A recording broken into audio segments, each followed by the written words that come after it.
Good morning, Bucknutters. Welcome to the Bucknuts Morning Five here on Wednesday, August 13th, 2025. I am Dave Biddle. I'll be joined by Matt Baxendell in just a moment.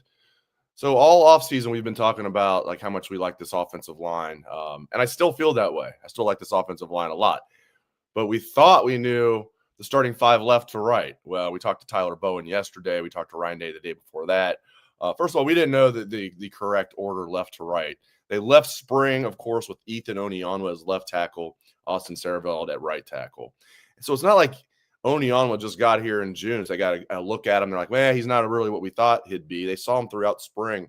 But Austin Siereveld looks like he's going to be the left tackle, and it looks like Onianwa and Phillip Daniels are battling for that final starting spot at right tackle. Onianwa's also been repping at guard. Daniels has just been repping at right tackle, which I find interesting. So we're going to get into all that good stuff. I assume Bax is going to jump on here in just a moment. But before we do that, I'm going to let you guys know about our friends over at Gooder. You know I love my Gooder sunglasses. They're fantastic.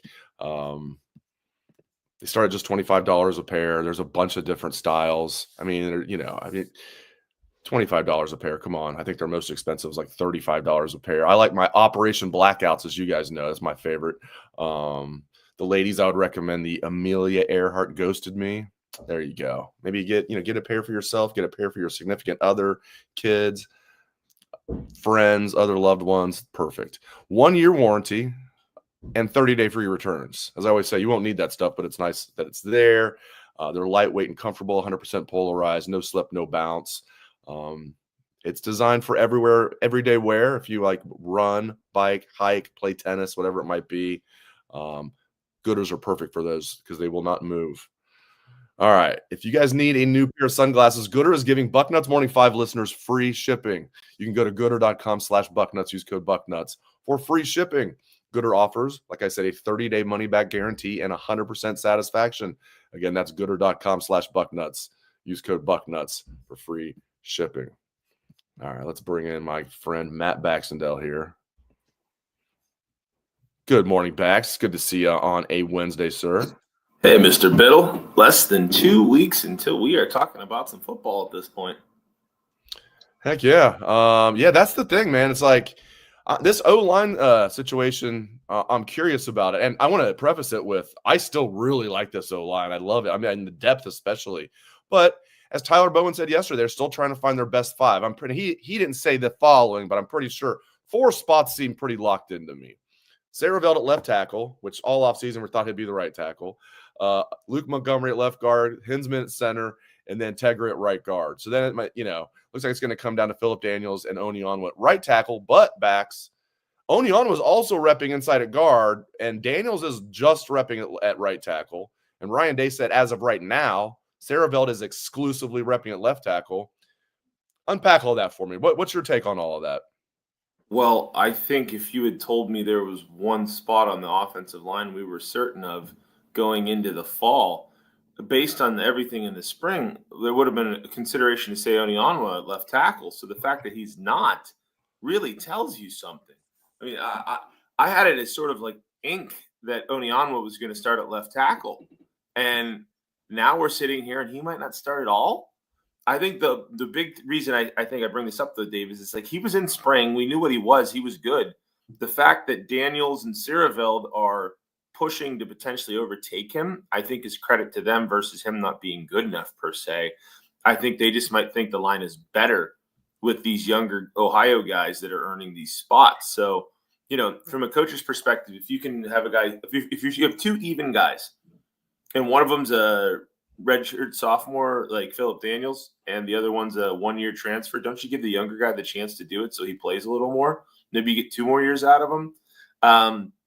I think that probably is a consideration here, but the fact that Onianwa was repping everywhere and they've moved him off of left tackle where it seemed like a certainty that he would be the guy tells me that this is moving away from him.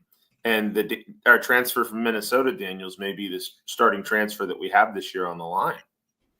Yeah, it could be a situation. I guess I'm just spitballing because, again, it'd be different if Onianwa arrived here in June and we all assumed, oh, okay, he was the guy that guys like Tom Luganbill thought might be a second-round pick in this past year's draft. He's going to step right in. oh, he wasn't really what they thought. But he was here in January, throughout spring. They talked him up.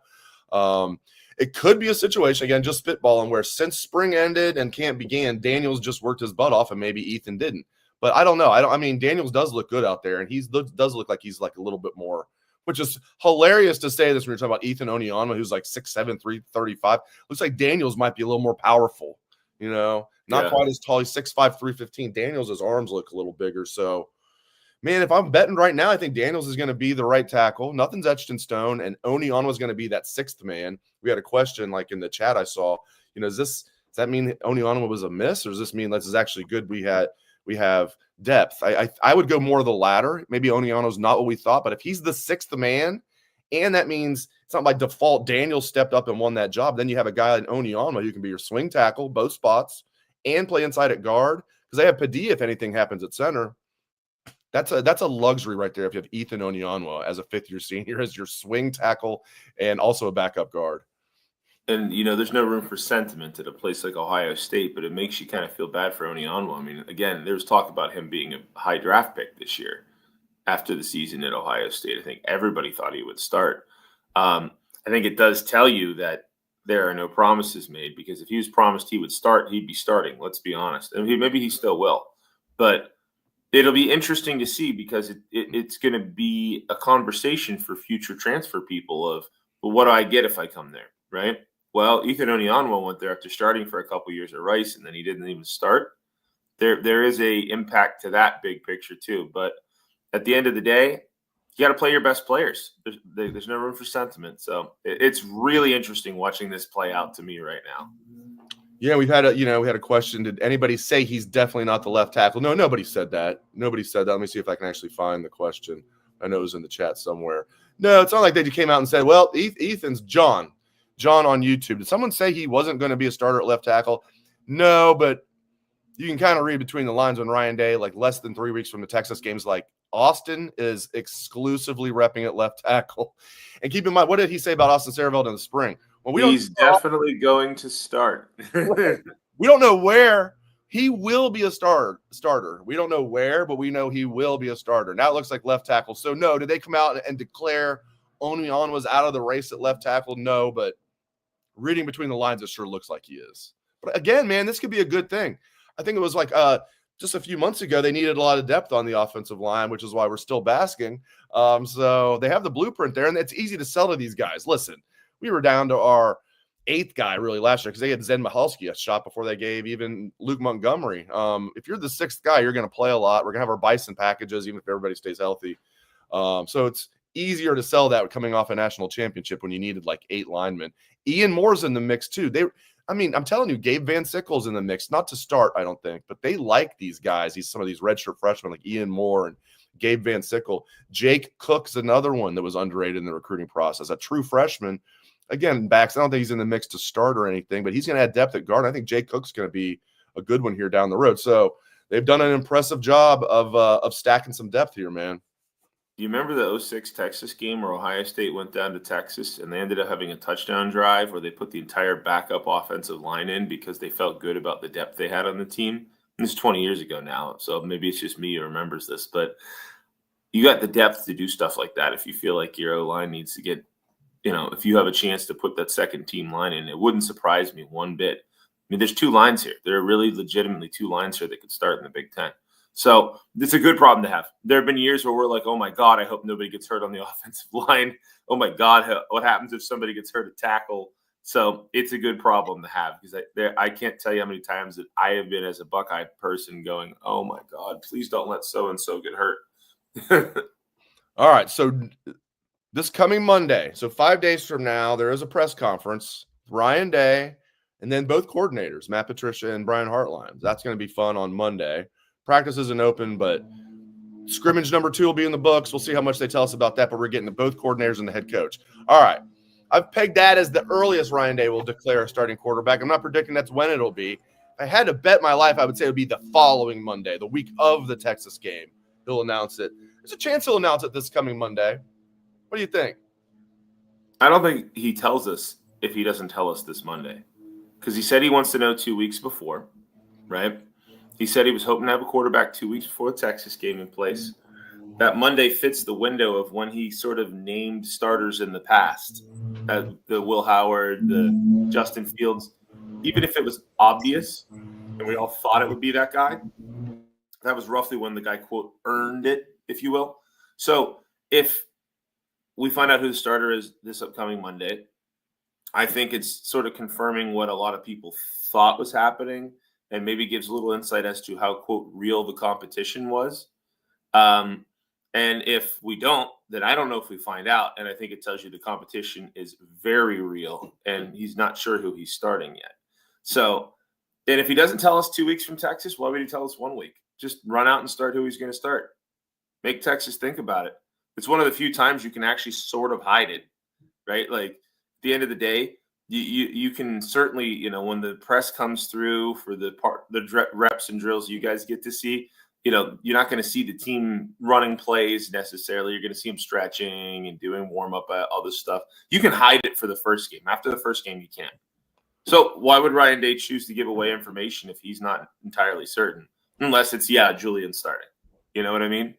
So I think if we don't find out this upcoming Monday, we don't find out at all until the game. Ooh, that's going to be a big day. Everybody's got their stories. I'm sure everybody had their stories pre-written. We might have as well. Now, I'm not breaking news here. Everybody who covers this team for a living had stories ready to go 2 days ago when we met with Coach Day, just in case. Patrick and I were talking about it. I'm like, there's no way he's going to announce it today, but we were both agreed we better get stories ready just in case. So it's going to be just move a few words around, hit publish. You've learned from the great Bill Curley, who has every commitment article ready 3 months just in case. People think Bill writes a lot of like commitment articles. Think about how many like don't even make it out there that just are on the scrap heap floor because they didn't commit to the Buckeyes or something. He'll still sometimes put like sometimes very often if it's a guy that, especially if it's a guy that Ohio State's been in on for months and he's written a bunch of stories about. If he goes elsewhere, Bill will of course be a professional and say, this is where he went. I'm not going to write War and Peace about it, but here he went to USC instead of Ohio State. There you go. So before we move on, so what's your vibe? My vibe's always been Lincoln can get the job done. In fact, I like Lincoln a lot. Like, I like the way he carries himself. I like the fact that he could play professional baseball right now if he wanted to. I'm not saying like for the Reds. Well, maybe for the Reds. But I'm not. He could be like a minor league baseball player right now if he wanted to be. But he chose football. He was also a hell of a good basketball player. National Athlete of the Year. I love Lincoln. Love him. They can get the job done. But I've thought all along, Bax, that this is Julian's job. You hear what Jeremiah Smith said about him. You hear what all the guys at the combine said about him. Am I off base there? Do you feel the same way? Or do you feel like this is really like it is a legit, I'm not saying it's not a legit competition. Do you really feel like it's close to 50-50, or will you be shocked if Julian's not the guy against Texas? I'll be shocked if Julian Sayen's not the guy. I think that this from the jump has sort of been like, if Ryan Day was sitting down and being honest, he'd probably look you in the eye and go, I think I want it to be Julian because he brings to the table what I want. And at the end of the day, he's got the pedigree. And the difference between him and Keenholz is I think Keenholz could be a great quarterback in college. I think Sayen has NFL written on him, and I think Ryan Day sees that too. So I think that they are going through a true competition here, and Sayen has to earn it, but Sayen certainly has the tiebreaker or the leg up, in my opinion. That said, I have been saying forever that Lincoln Keenholz is exactly what you want at quarterback. I think Ohio State would do extremely well with him too. I've said this, I think, for a year and a half now, that I think he would currently be starting for half the Big Ten if he was at those schools. He's got all the mobility you want. He's a straight up winner. He's been adjusting upward from coming from South Dakota high school football for a couple of years, but the guy can play. The guy absolutely can play. And, if he's not picked this year, he'll be one of the better backups in the sport. And then I think if that's the case, then he'll go somewhere else next year and start for them, and somewhere notable. It's not like he's going to go start for like Eastern Michigan. He's going to go to a real program, and Lincoln Keenholz will start. So we'll see. But I think this has been the make Julian Sayen walk the path. But at the end of the day, the destination is pretty clear. It reminds me a lot of last year, although Ryan Day even admits now they knew it was Will Howard. He said the locker room knew leaving spring that, where Devin was a good backup last year and a good soldier. Like, he was always with Will, and they were good friends. And and Devin stayed for 3 years. Now he's at Cal. He's got 2 years left. We're all going to be rooting for him. I think that's the same path Lincoln's going to take, where he's going to be a good soldier this year. And Will stayed healthy. You never know what's going to happen. And Will was a fifth-year senior, 6'4", almost 6'5", 235 pounds. Like Julian, he's not as small as people think, but man, I mean, Lincoln's one play away. But if it works out where Julian has a great year, I think, Lincoln's going to transfer, be a good starting quarterback his final 2 years. All right. I want to let you guys know about Brunt boots. Look at these things. This is their Marin soft toe. They've got all different kinds, but they've designed the best work boots on the planet. I am not exaggerating. They've designed boots that withstand the toughest job sites while feeling as comfortable as your favorite sneakers. They also look great. So even podcasters like me, sports writers like me, I can throw them on. Because no one would believe you. Like, I just came from the construction site. They'd be like, shut up. Where'd you just come from? Okay, I was doing a podcast. Okay. But, I can have them on with jeans, and people are like, where did you get those boots? I said, Brunt, and I'm going to get you guys a great deal. And they have other great products too, weather-resistant jackets, pants. And again, these boots don't just look great. They're not just durable. They are as comfortable, I'm telling you, as your favorite sneakers. Cushiony, dare I say. All right, we got a great deal for you guys. All right. Our listeners can get $10 off by using code Bucknuts at checkout. All right, just head to bruntworkwear.com. Bruntworkwear.com. Use code Bucknuts, and you're all set. After you purchase, they're going to ask you like where you heard about them. Please support our show and tell them the Bucknuts Morning 5 sent you. Once again, that's bruntworkwear.com. Use code Bucknuts to get $10 off. There you go. Backs might need them for the work site. I just like them that they look good. And, who knows? Maybe I will need them on a work site one day. Okay. I can see you on a construction site right now, Dave. Yeah, definitely. You'll be the guy who gets the nail shot through your helmet like in Happy Gilmore. I'll be the guys at lunchtime. Yeah, it's like, no, dude, it's 9:30. Oh, man. Gosh. Okay, so late breakfast time. That's where we're at here. All right, so I just published a story fresh off the press. This is interesting. So we're going to have a little fun here. So you can't make prop bets in Ohio anymore on college sports legally. But if you happen to be in a different state that allows it, or you happen to be internationally, you can. So betonline.ag, they came out with all of these Big Ten props. So it's like, we're just going to focus on Big Ten passing leader this year. Who's going to lead the league in passing? I'm going to give you guys the odds. We're going to have a little fun here. Who's going to lead the league in receiving yards? I bet you can guess who has the lowest odds to lead the league in receiving yards. And then who's going to lead the league in rushing yards? Let's start with passing. This was interesting to me. All right, so they have Jaden Onianwa from USC as the odds-on favorite at minus 150. That's really high to lead the league in passing. Now, before I turn it over, I will say Julian Sand and Dante Moore from Oregon. Third-year sophomore Dante Moore, who began his career at UCLA and then was at Oregon last year as the backup, and Julian Sand are tied for the second lowest, second best, however you want to look at it, odds at plus 650. That's a big jump. So minus 150 for Onianwa, tied for second, Sand and Moore, plus 650. And then right after that's Fernando Mendoza from Indiana, 8-1. What do you That was my question, was going to be where Mendoza was, because he's a sneaky one. He just transferred in from Cal. Right. And I think they're going to throw the ball a lot this year. So is Mark Gronowski on that list anywhere? The new Iowa quarterback? He is, but he's 100-1. He's near the bottom. He's an Iowa quarterback. That's why. What about Dominic Raiola? Or Dylan Raiola, I mean. He's right below. So it goes after Mendoza, who's fourth. It goes Raiola and is it Demond or Demond Williams? I think it's Demond. Oh, Demond. Demond Williams Jr. Demond Williams Jr., who looked really good at the end of last year when he got a chance. He's going to be good at Washington. So it's Raiola and Demond Williams Jr. tied at 12-1. Then it's Aller after that. So he's got the seventh best odds to lead the league in passing because they got two stud running backs. Yeah. Then it goes Altmaier, Nico, Child. I mean, the guy that's projected to get the job for Michigan's all the way down, tied for the worst. What's Nico's 100-1? Nico's odds to lead the Big Ten in passing yards are 22-1. He is tied with Luke Altmaier from Illinois at 22-1. That's actually a really good value bet. Here's a couple reasons. One, UCLA is going to be behind or tight in every game.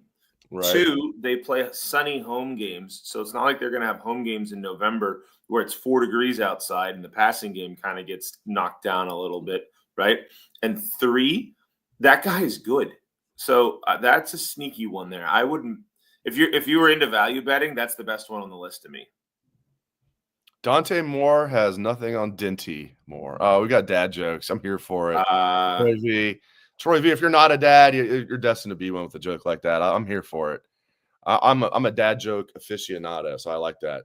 All right. Shockingly, the odds-on favorite to lead the Big Ten in receiving yards. Now, listen, though, I have a problem here. If Onianwa is minus 150, shouldn't Jeremiah Smith be in the minus? But he's not. I'm going to bet on Jeremiah Smith on this offshore account to lead the Big Ten in receiving yards this year. You're getting plus money, plus 350. Next is USC's Mekhi Lemon at plus 750. And another USC receiver right after that is third, Malik Elzy at 9-1. Then there's a guy from Indiana, DeCorian Moore from Oregon, another USC guy, Trevor Pena from Penn State's 14-1. And get this, tied for 8th, Ohio State's Carnell Tate 18-1. But Jeremiah Smith, I mean, that's pretty good odds there, plus 350. Yeah, I would bet that. Jeez. Didn't he lead the Big Ten last year in receiving yards already? I think he did. They played in 16 games. So maybe they're factoring that in, that Ohio State's not going to play as many games, perhaps. I have no idea. Well, what's the limit on it? There's got to be some sort of limit on it, right? Yeah, maybe this is just regular season now that I think about it. Yeah, I would think it would be like over a 12-game period, right? I would imagine so now that I think about it. Yeah, good point. Good point. Yeah, it's probably just because if you're doing over-under for wins, obviously it's just regular season. Yeah. So, yeah, it probably is. I don't know. They're obviously high on the USC's passing game. They've got 3 USC receivers within the top 6 of the betting odds to lead. 3 USC receivers within the top 6, and they have Onianwa. I guess they just think USC's not going to run the ball at all. They're just going to like chuck it up there. And the warm weather factor for USC is a thing. And then the other thing you want to think about too, Dave, is what's the schedule look like for USC, right? I mean, that's a real thing. I mean, if you're not playing against certain teams, I mean, look, they're not playing Ohio State. I know that for sure. I don't think they play Penn State either. And so that helps the cause. Yeah. Off the top of my head, I'm thinking that they probably will end up playing some of these better teams. I mean, or not playing 2 of the better teams, right? So that helps you a little bit. To be honest, I think they didn't have anybody that had 1,000 yards last year, though. I'm looking it up right now. Yeah, Mekhi Lemon had 764 receiving yards last year on 52 catches, and that's it. And I'm a little skeptical on that being, that seems like USC's overrated on it to me. Has the Indiana guy Sarrett, by the way? Yes. Yeah, he's pretty high. So he is he's got the 4th best odds. Elijah Sarrett from Indiana at 11-1. He's ahead of DeCorian Moore from Oregon, who's tied with Jacoby Lane from USC. They're both tied at 12-1. Right after that's Pena, the transfer from Syracuse. I'm telling you, we make fun of Penn State wide receivers, rightfully so. Pena's good. I saw him last year because I tuned in just to see how McCord was doing. I'm like, well, he's a tough guy. He's a tough, big receiver who had a ton of catches last year. He's 14-1, and then right behind him is Carnell Tate at 18-1. But, yeah, you nailed it. Sarrett from Indiana, 11-1, has the 4th lowest odds. Yeah. All right. Rushing yards. Oh, cut to the chase here. James Peoples tied for the 8th best odds, 14-1. James Peoples to lead the Big Ten in rushing. CJ Donaldson's not listed. I'm going to get to it here. So there's a tie at the top backs. Kamari Moulton from Iowa, Moulton. I think it's Moulton. Moulton. Moulton. Kamari Moulton from Iowa, 7-1, is tied with Mekhi Hughes from Oregon at 7-1. Just behind them is Justice Haynes from Michigan, who transferred in.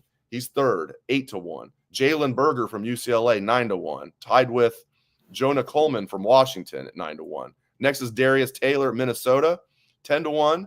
Next is Wayman Jordan from USC, 12-1. And then a bunch of dudes are tied with at 14-1, including our James Peoples. It's along with Lowry from Illinois, Johnson from Nebraska, Fegan from Illinois, Katron Allen from Penn State, Nicholas Singleton from Penn State, all at 14-1. Man, you might be smart to take both of the Penn State guys, and then if one of them gets hurt, then the other one is like almost probably going to lead the Big Ten in rushing because they're both really good. They're just going to split carries. But, yeah, I mean, I get it. James Peoples isn't proven yet, but, man, and he's going to split carries. Yeah, that's a factor. And you got to get the ball to Jeremiah Smith and Carnell Tate and Max Clare and Brandon Ennis. So Moulton's sounds about right to me, man.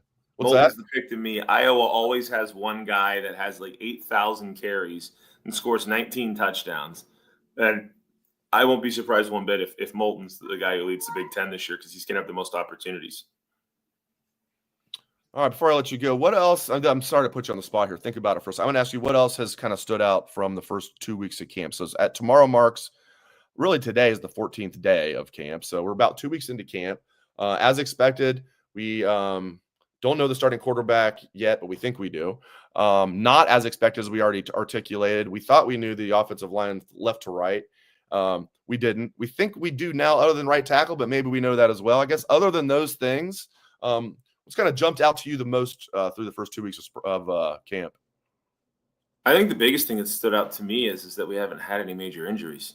That's the big thing you always worry about through the camp process is, the first day of camp, people have already sort of put it in the back of their heads already. We saw Edric Houston go down and the season flashed before our eyes, right? So, at this point, I think you have to just keep hoping that they come to full health for the Texas game. It's a long season if you achieve the goals Ohio State hopes to achieve.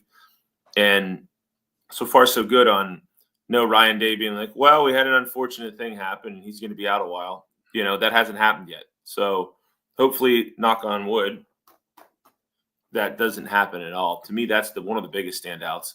And then I think the other thing that stood out to me throughout the course of the camp here is just how good some of these young players seem to be based on all the chatter we're hearing. Even the ones that aren't going to start a lot this year or play even a lot this year. You have such excellent depth of the next tier of guys. And that's the way you stack a program is that even the guys that aren't going to play, like a Mylan Graham or a Devin Sanchez, some of those guys that aren't going to be the guy this year right away, they're going to have had a year of learning, getting their feet wet. And as the guys ahead of them graduate out or move on, they're going to be the ones who step in with a lot of excellent experience going against some of the best guys out here. And this is happening, those are two great examples at SK, but it's happening in other position groups. How much better is Tavian St. Clair going to be in a year? And the tools are obvious there. I could talk about a number of these young players that we're hearing are showing extremely well. And in a less deep location probably would play more. But the value that you get from going against guys that are going to be in the NFL in a year and sometimes succeeding is huge for them in terms of the long-term picture for their career and for Ohio State. So the future's bright here. Even though the present's very bright, so is the future. I also like that Ohio State, even though they're favored over Texas by 2.5, I also like that Ohio State is third in the AP poll. Any little bit helps give you that mental edge. Oh, they think Texas is better than us and Penn State. All right, well, we'll show Penn State later in the year, but I like anything that can get Ohio State extra motivated. Like if they were number one, I'd be okay with that. Obviously, still basking, but I like that they're third. I do too, especially behind two teams they just beat last year. So you throw that in there. And I also love that the other thing I love about this Texas game is I was listening to college sports radio yesterday when I was driving around. I had to drive to Cincy and back. So that's a lot of time in a car. And all I heard was arch. And I'm like, I'm not convinced that Arch Manning is what everybody's hoping he is, because he came from a small high school in Texas, right? And let's face, or not in Texas, in New Orleans, by the way. He played a small ball high school. He hasn't started more than 1 or 2 games yet, and he has to walk into the Horseshoe and beat the Buckeyes. That's a big lift, right? I'm just sorry. That's a big lift. And even coming out of recruiting, I thought if his last name wasn't Manning, but was, Johnson or something, he would have been like the 10th quarterback, not the 1 quarterback. So I think that all the pressure in this game is sitting on Texas's shoulders, and especially the young shoulders of Arch Manning. It's another reason that you're Ryan Day, you kind of keep the quarterback secret so you don't have it turn into the battle of the young starters. You just say, we'll see who starts. And then they don't have to worry about the pressure going into the game. Even if the player knows, nobody's on them about it. Nobody's writing stories about can Julian Sayin beat Arch Manning? Can Lincoln Kienholz beat Arch Manning? So I do love that too. That makes me very happy. All the pressure's on them. Great stuff from Matt Baxendell. I appreciate it, my friend. You can catch his column every Sunday. It is The Bucket. Thank you to Bax. Thanks to all of you. We appreciate it very much. Hope everyone has a great day. Go Bucks, and I hope everybody is still basking. Go Bucks.